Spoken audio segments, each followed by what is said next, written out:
Faire des listes, ça peut sembler un peu simpliste, banal, basique, inutile, mais sincèrement, quand c'est bien utilisé, ça peut être un outil extrêmement efficace pour diminuer le niveau d'anxiété, se sentir moins submergé, donc un petit peu plus en contrôle, avoir des attentes réalistes aussi, puis ça peut motiver.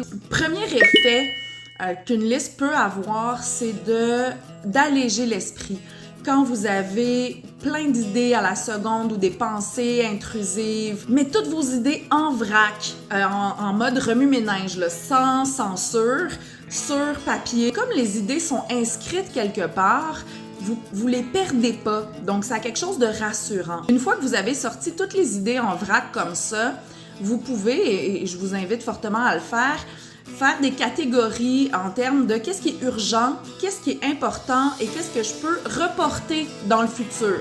Une fois que vous avez décortiqué là, qu'est-ce qui est urgent, important, qu'est-ce qui peut être reporté, planifiez dans le temps ce qui est urgent.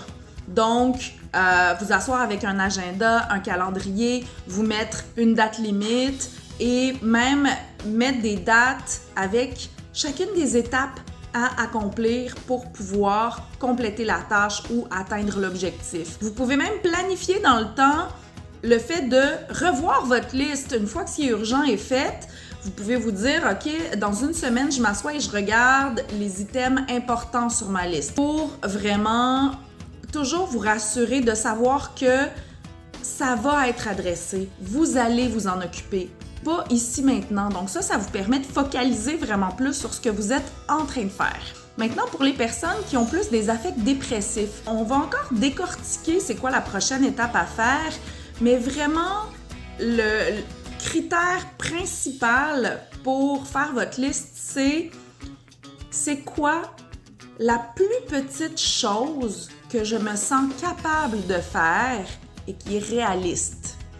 Donc, si j'ai de la difficulté à me laver tous les jours parce que je suis en dépression, prendre ma douche, ça peut être mon objectif. Mais juste l'idée d'aller prendre sa douche, ça peut sembler vraiment une montagne insurmontable. À ce moment-là, on décortique. Mais la première étape que je dois faire, c'est de me rendre dans la salle de bain. Ensuite de ça, c'est de me déshabiller. Ensuite de ça, c'est ouvrir le robinet.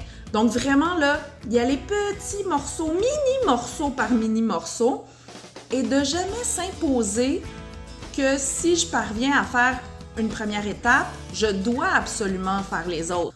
C'est pas vrai, il n'y a pas de loi qui vous oblige à ça. Donc vraiment de prendre chaque morceau juste pour lui-même. Et ça, c'est un accomplissement en soi. Puis on peut rayer aussi sur notre petite liste de choses à faire quand on se met des plus petites étapes. Fait que ça a quelque chose comme d'encourageant puis de stimulant.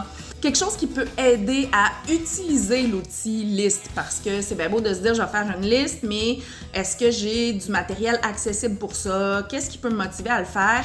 Moi, j'ai des tonnes de beaux cahiers, de calepins, de carnets. Alors, de vous procurer du matériel esthétique qui vous plaît, qui vous font du bien, de le mettre à vue dans la maison pour être sûr que vous allez y penser. J'aimerais vraiment ça avoir votre feedback par rapport à cet outil-là. Comment vous l'avez essayé? Ça a été quoi les effets? Tout ça.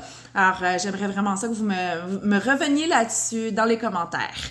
Alors, bonne chance tout le monde!